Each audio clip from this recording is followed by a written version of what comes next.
Welcome to Winchester Now, our new programme looking at some of the news and happenings in the Winchester area. Today, find out why there's an extra warm welcome at Winchester churches, and we're off to the Panto. Oh yes, we are. Winchester Radio.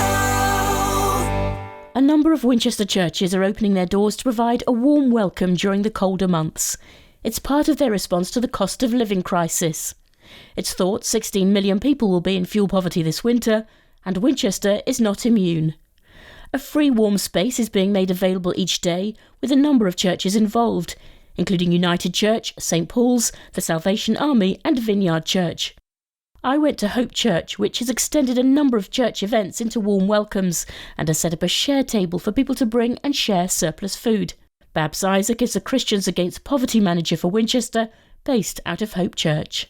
So on a Monday in particular, we have the Ark that runs in the morning. That's for mums or parents and sort of preschool age children. Following on from that, we have what was the CAP cafe, so Christians Against Poverty, with people being referred from the social prescribers coming to a cafe between 1 and 2:30. Following on from that, there's now an after school club, and just opening that up into a warm welcome scenario. So the CAP cafe has become a warm welcome cafe. The after school club has become open to the public as well. Why do you think it's so important as a church to offer this to people at this particular time? Everybody knows cost of living is rising. People are worried about their bills, and it's just a way for the church to reach out in love and support the people of the city of Winchester. And what have people said to you so far about their concerns about the rising cost of living and the bills in particular? Well, a lot are obviously really concerned how they're going to pay, how they're going to manage. We don't offer advice as such. We're not an advice centre, so we point them though in the right direction, send them to Citizens Advice Bureau, offering this opportunity here to come into a warm space so that they don't have to heat their own homes. People are really worried, and they're worrying about how to pay their bills. Do they pay their bills, or do they pay for a taxi to get the kid to school, or do they pay for school uniform, or do they heat their own home, or do they pay for food? There's lots of really tough things that they are juggling at the moment because of the cost of living rise. That must be hard for you to listen to as well, must be difficult. It is really difficult, and with my contacts across the city, it's just heartbreaking. It's more and more we're hearing of more stories of people in dire need. The other day I was talking to somebody and saying how the people they serve are getting hangry because they're not having breakfast, and so relating with them makes it really quite difficult, because they haven't got the food for breakfast. And it's really hard because our resources are limited. Where do you start? Where do you stop? So it's a bit like that story of the boy walking on the seafront. Do you know that one with all the starfishes on the sea and on the beach? And he throws a starfish back into the water, and somebody goes, well, what are you doing that for? That's completely a waste. But for that one starfish, I've helped that one starfish back into the water. And I think we feel the same. We do it for the ones that we can.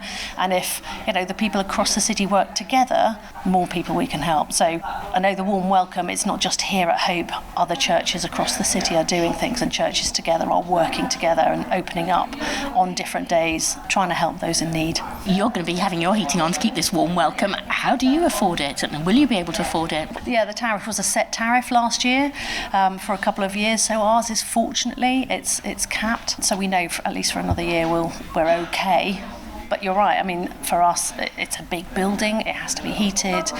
It's a worry for everyone. And what are your concerns about the future? Where's it going to go? What are people going to do when they're having to make those tough choices? And what are the consequences longer term for health, for mental health, for families? What is the knock-on effect for education? Kids going to school, they're hungry, they're cold, they're tired. Some people might say this is very much a political issue, and is it something the church should be getting involved with? Yeah, so obviously, the church is compassionate, and we do this because of our beliefs. For us, it's not about politics, it's about showing love of Christ to other people. Well, the campaign will run until February, and more information about where and how you can stay warm can be found on the Churches Together in Winchester website or Facebook page. Now on Winchester Now, we want to hear your views. This week, Anna has been out in Badger Farm, where a consultation has been held over the future of the derelict Bushfield Army camp. The base has been empty since the mid-1970s, and there are proposals for a mixed-use scheme, including employment, education and creative industries, with areas being left as green space. Developers and landowners want to hear your views before putting in a planning application next year. I would really love to see a natural development so that people can walk up there and continue to use it as a natural area, because it is just such a lovely, precious resource. I would like to see no excess light. I would like to see no excess reflection that can be viewed from the South Downs National Park. And if it's going to be developed at all, I'd also like to see as little traffic increase as possible. David, what would you like to see at Bushfield Camp? I'd like to see the camp return back to its original habitat, the whole total area being brought down. And Well, I really love walking there at the moment, so I really don't want to see the green bits go. The camp itself, I don't mind, because it's a bit of an eyesore. But the rest of it, please keep it as it is. I think the camp does need to be developed. It's been semi-derelict for a while, but I think the open areas surrounding it have been very good. I've lived here for 36 years, and it's nice to be able to cycle and walk around the areas they're planning to keep. So I think some responsible development in the old camp area specifically would probably be an improvement. The nicest possible thing would be to rewild it, to plant trees, and that would be what I would love. Plus, a decent cycle path on either side of the Badger Farm Road, one up, one back down, with walking on it as well. Well, I'd like to see something that gives something to the whole community of Winchester in terms of renewable energy. There's 20 hectares of area that they're talking about developing. You know, if they could put a solar farm on there, then I might be interested. And Karen, what would you like to see at the Bushfield Camp development? I think I'd like to see it kept as it is. I think that it's quite good that they've said they can keep lots of it wild, but a development of the actual old army place would be quite good. Also, I think having something that's good for the community would be better than hotels and things like that. Well, just something really tastefully done and in keeping with the environment. And I think there's got to be some kind of development there, but as long as it's in keeping with the general environment. Now, with a roundup of other news around Winchester, here's Josh. The future of another piece of redundant land has also been in the spotlight this week. Residents are being asked for their opinions on the use of Bar End Depot. It's an important gateway into the city, and developers have put forward a number of proposals for the site, including retail, homes and sporting facilities. Feedback forms are available on the City Council's website until the 8th of December. Hampshire has a new Chief Constable. Scott Chilton joined Hampshire and Isle of Wight Constabulary in 1992 as a uniformed officer before working his way up through CID. He joined Dorset Police in 2020 and became their Chief Constable. In Hampshire, he takes over from Olivia Pinkney, who announced her decision to leave policing earlier this year. Mr. Chilton says he's delighted to be returning to the force where he started his career. Pressure is mounting for improvements to a notorious road junction in Winchester, with a lobby outside Hampshire County Council's full council meeting this week. There have been a number of accidents at the Cart and Horses Junction in Kingsworthy, and sadly, a woman died there in a crash last month. The clock tower on Winchester's Guildhall will be lit up in orange on Friday and across the weekend to raise awareness of a campaign to end domestic violence against women and girls. It's been organised by local members of women's organisation Soroptimist International, who are also manning a stall on Friday at the Christmas market. Each year there are over 3,500 convictions for assaults on women. The Spinnaker Tower in Portsmouth will also be lit up as part of the campaign, which runs until 10th of December. Winchester Radio. New support is being offered for people with dementia and their carers. St John's Winchester has set up a memory wellbeing centre. It's being held twice a month at the Winchester Sport and Leisure Park. People can chat to Admiral nurses, take part in games and activities, and enjoy refreshments with others. It's part of a range of dementia support offered by the charity. Head of Care Quality and Development Sarah Weeks says it's important no one feels alone when living with dementia. Yes, it is very lonely, and Admiral nurses are there to support carers to reduce the risk of carer crisis. So if you can get an intervention in there quite quickly, then you can reduce that risk of carer crisis and burnout as well. And then that reduces the admissions to hospital or the need for residential care. And these unpaid carers spend every day with those people that they love. That's what they want to do, but accessing just a little bit of help sometimes, that's really, really important. What sort of help can you provide them with? Help with advice, and we do learning development, sharing knowledge. The Admiral nurses are really experienced on how to navigate the care system, working with other practitioners. They may work together with families in their own homes to access information about care providers in the community or care homes, or coming home from hospital. Some people don't understand why they're taking a medication, for example, or how to help their loved one in and out of a bath, or just the simple things on accessing, help with food or help with swallowing. People get different symptoms with different types of dementia, different behaviours, helping them to understand that. How often can people come along? How often is this going to be happening? Well, initially it's going to be happening every other week. You can get the advice and information on our website, and you can ring the dementia team directly. So you can access the dementia team at any time. You don't have to come along to this group. This group is open to anybody in Hampshire, really, and although our charity is for people who are 55 and over, for getting into this group and everyone active, there's not that criteria isn't there. And every fortnight, but we're looking at hopefully expanding that. A great initiative, and time now to thank some of our other local heroes. Here's Amber with our Winchester Now shout-outs. They've given out over 600,000 doses of the autumn COVID booster, so our first shout out is to the team at Hampshire and Isle of Wight Integrated Care System. They've worked around the clock to ensure that people can get protected ahead of the winter. It isn't too late.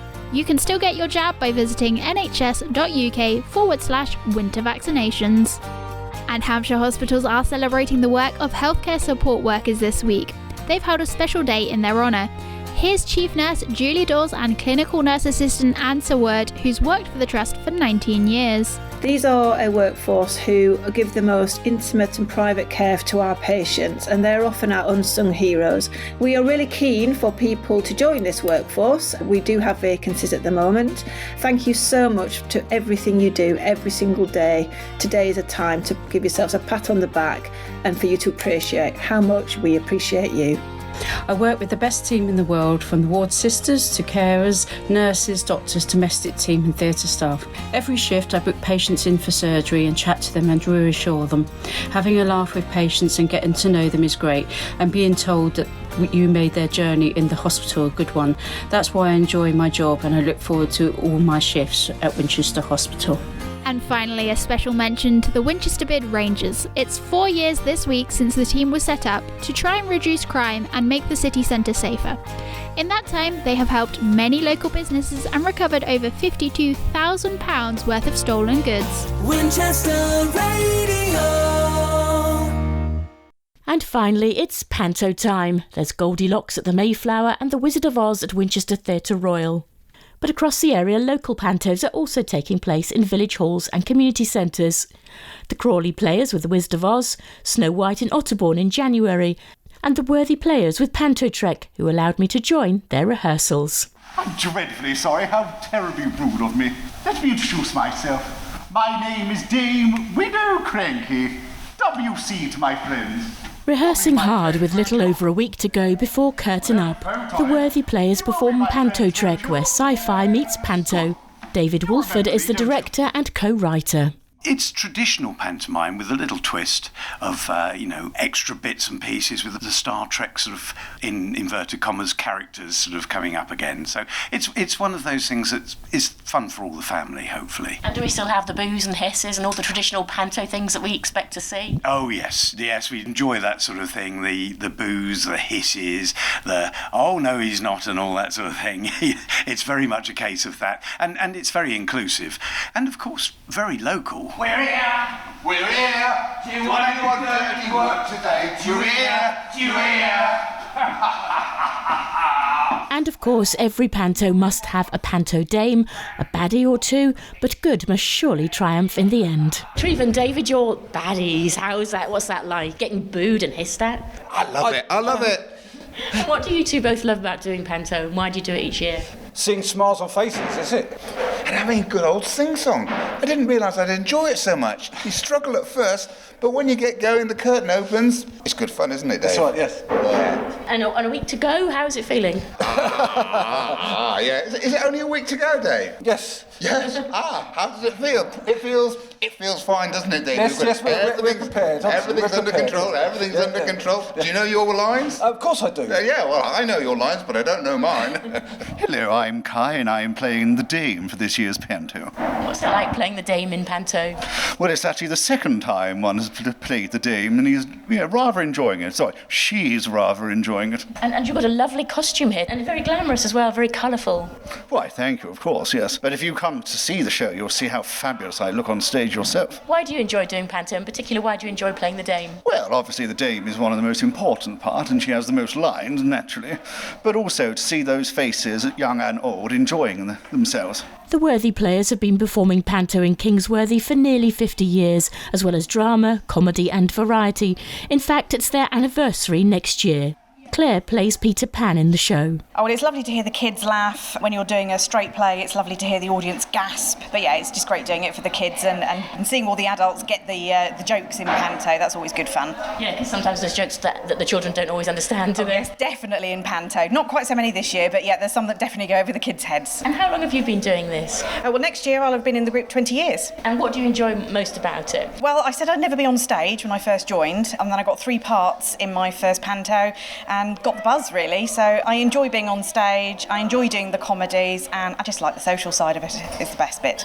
And of course panto is part of Christmas, isn't it? You have to go to panto. Oh, definitely, yes. It sort of signals the start of Christmas, we think. Although we start panto, of course, back in September and even before with readings and auditions. But yes, it's nice to have the culmination just before Christmas and then a little bit of time off to sort of get yourself ready for Christmas as well. Yes, it's nice. It starts the festivities, I think. The first show is next Friday, and more information about performances and tickets can be found on their website. As in all pantos, good has won, and we've all had some hours of fun. So thank you all for coming here, as we now will enter our 50th year. So farewell from us all up here. Merry Christmas and a Happy New Year. Well, that's the curtain down for Winchester Now. Many thanks for listening. We'll be back same time next week.